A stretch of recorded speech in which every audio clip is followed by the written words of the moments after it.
I'm pleased to present ACA 1 of the second extraordinary session, this bipartisan agreement on a new rainy day fund. It was roughly a year ago that Assembly Democrats put forward a rainy day fund proposal with two key goals in mind. First, to improve the rainy day fund, and second, to separate budget spending from the notorious boom and bust of our revenue system. This compromise agreement is faithful to both of these goals. We double the size of the budget stabilization account from 5% to 10% of the general fund, and we make it harder to suspend contributions or make withdrawals from the fund. And we take revenues from capital gains that spike higher than 8% of overall general fund off the table so that we don't repeat past mistakes of committing one-time spikes for unsustainable tax cuts or permanent spending. In addition, this compromise creates a dedicated funding source to repay debt for the next 15 years. And finally, the compromise maintains the governor's Prop 98 reserve proposal. This rainy day fund will be successful due to its structure by taking a number of steps to stabilize our revenue and build long-term reserves. Specifically, the elements of this proposal include spiking revenues from the capital gains earning that make up more than 8% of the general fund that aren't required for Prop 98, along with 1.5% of the general fund revenues, which are taken off the table. For the first 15 years, half of these funds must be appropriated to pay back various budget debts and unfunded liabilities, and the other half will be deposited into the budget stabilization account. After 15 years, the legislature can decide to use up to half of the funds for debt and liabilities, with the balance being deposited in the budget stabilization account. Deposits to the budget stabilization account can only be suspended and withdrawals can only be made if one of two conditions are met. First, either there is a natural disaster within the existing constitutional definition, or projected revenues are not sufficient to fund budget at a level of the highest of the previous 3 years adjusted for population and inflation. This ensures that there must be a real budget shortfall, but it also is flexible enough to enable suspension of withdrawals through multi-year recessions and downturns. Prop 98 reserve will be filled in certain years with Prop 98 share of spiking capital gains revenues over the 8% of the general fund mark. But this provision only takes effect once we've paid off the entirety of the existing $8 billion maintenance factor obligation. This is a genuine bipartisan proposal that will build on the progress we've made in terms of stabilizing and strengthening California's finances. It will help break the bad habits of the past, where we committed to ongoing spending and one-time revenues in good years, necessitating extreme cuts and middle-class tax increases through the bad years. And it'll put California on a solid financial footing in the years ahead as we continue to build out of the recession. This is a strong proposal for the voters to consider, and I'm very proud of the work that we've done on a bipartisan and bicameral basis to take another monumental step forward in making California a model for fiscal responsibility across the country. I respectfully ask for your aye vote. I rise as the original author of ACA 4, which was the original enhanced rainy day fund in 2010. And like many of you on this floor, I voted against postponing ACA 4 a couple years ago, but I rise in strong support of this proposal. You know, if you were to grasp the budget and tax revenues of other states, you would have something that went up and down a little bit based on the business cycles. But if you were to graph California's tax revenues, you would have something that looks like a seismograph paper. Budget and tax reform, true budget and tax reform, remain the holy grail in California. It's something that a lot of us, I think, are working on, including the Assembly member from Modesto and several people in a bipartisan working group. But in the meantime, we need to get a reform like this on the ballot because of just simple understandings of finances that I think every household in California understands.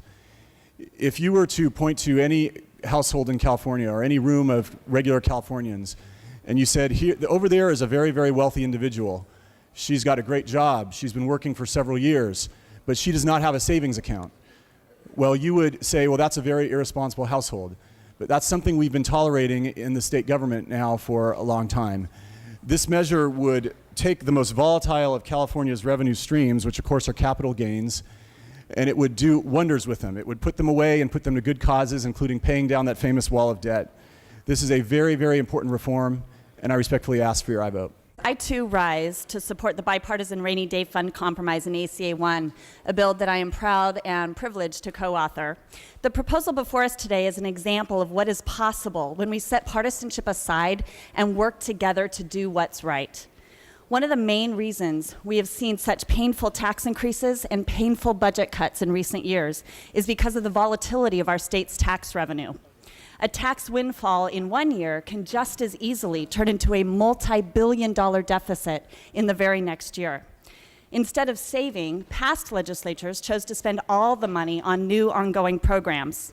This got California into the budget mess that we are just beginning to emerge from. ACA 1 will ensure that the legislature actually saves money in good years. It also limits how the money we save can be spent and when it can be spent. Right now, we do have a weak rainy day fund under Proposition 58, but it has been too easy for the legislature to raid the fund for other purposes or not save any money at all. ACA 1 will ensure that there is money in tough budget years to help prevent painful cuts to education and public safety while also allowing us to pay down debt. Members, it's common sense for us to save for a rainy day. I urge your aye vote, and I urge all of us to work together next year on tax reform that will reduce the volatility in our state's revenue streams so that we can provide greater stability for the programs that Californians rely on. It has been a privilege to work with my colleague from Glendale, the author of the original ACA 4, toward those tax reform goals, and we would welcome everybody's participation next year so that, again, we can provide greater stability to all Californians for the programs that they rely on. Thank you. Urge and aye vote. We supported ACA 4, but ACA 4 is simply not going to happen, and there's been a lot of changes in our state government since.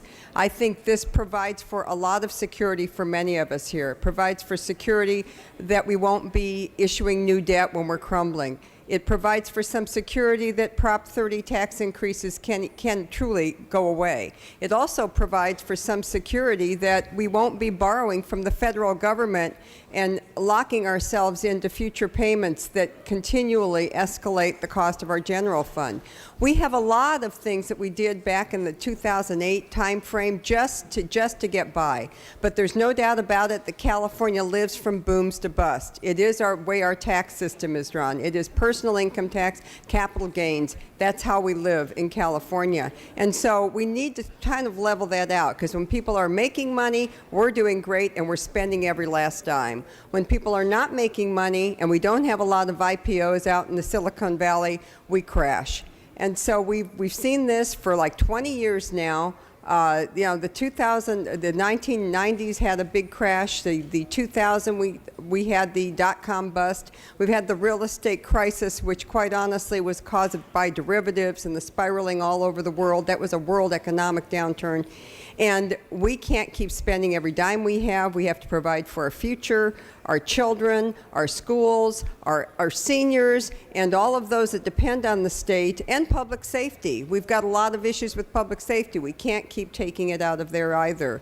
We have some responsibilities in the state, and we need to be solvent. We're intelligent people. This is a great state with multiple resources, bountiful talent, and we need to run our government just a little bit better. And I think this is one huge step, and I want to thank Speaker Perez for bringing this forward, and I ask respectfully for you all to vote yes. Thank you.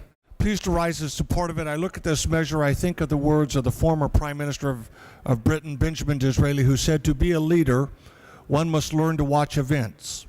A measure like this reflects a consideration by the members of this body, our counterpart in the Senate and others, on the events of California history, the vicissitudes in our revenue, how we plan for it. I think it reflects a very good work in that respect. We often hear it said that there has been a loss of institutional history in the legislature, and yet this measure reminds us that year by year we are creating institutional history. And this measure reflects the considered judgment of our generation of lawmakers, those of us who come out of local government, who served here, like Madam Conway, for almost a full series of terms. A lot of institutional history, looking at this as a balanced measure that can move the state forward. I'm very pleased to rise in support, and I note that as our Speaker Emeritus as he stepped down on the 12th, amended this bill and adding this great breadth of co-authors reflecting members on both sides of the aisle. I think it is tremendous to see the institution tackling problems on a bipartisan basis, and it's worthy of note that our former speaker put this together on his final day of service in that role. Colleagues, I also rise in support of today what I consider historic legislation. Legislation that, as my colleague, Assemblymember Mike Gatto just stated, when we talk to our voters, they expect us to work together in a bipartisan fashion. They expect to have confidence in our budget. They expect to see a secure savings. Many of our constituents are one paycheck away from not having their rent check, one paycheck away from not being able to pay a mortgage. And we at the state have a responsibility to keep a savings. It's been difficult, and as a former mayor in the city of Fullerton and the most tragic economic downturn, we too had a 10% rainy day fund. And we did have to make extensive cuts, sometimes to our libraries, sometimes to park services, but that rainy day fund was there to make sure that we had that savings account. So I urge an aye vote so that we can make sure we continue the confidence in our savings for this rainy day fund. Members, I'll be brief in my remarks because a lot of this has been covered already. I would just say I believe this is one of the most important measures that we will vote on this year. There are very few of us left that came here in 2008, and I think exactly our first day on the job is part of the reason why this is so important.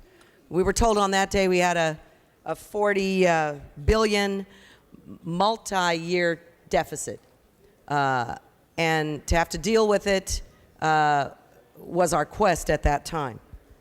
Thank goodness none of us left. We stayed to accept the challenge. But a rainy day fund, had it been in place, it would not have eliminated all the painful cuts and issues that we had to deal with, but it certainly would have softened the blow. This fight for a rainy day fund has had many ups and downs, both sides of the aisle. However, I would say to my colleagues, while you may not believe it to be perfect, it is significantly stronger than existing law. And the fact that we're able to come to a bipartisan compromise in conjunction with the governor and the Senate side, I think is very important to us. I want to thank the Speaker. I want to thank all the members that worked on this. There are many of you. I'm going to thank in advance those of you that are going to vote for this. Certainly the governor for bringing it forward. And on that note, I would urge an aye vote.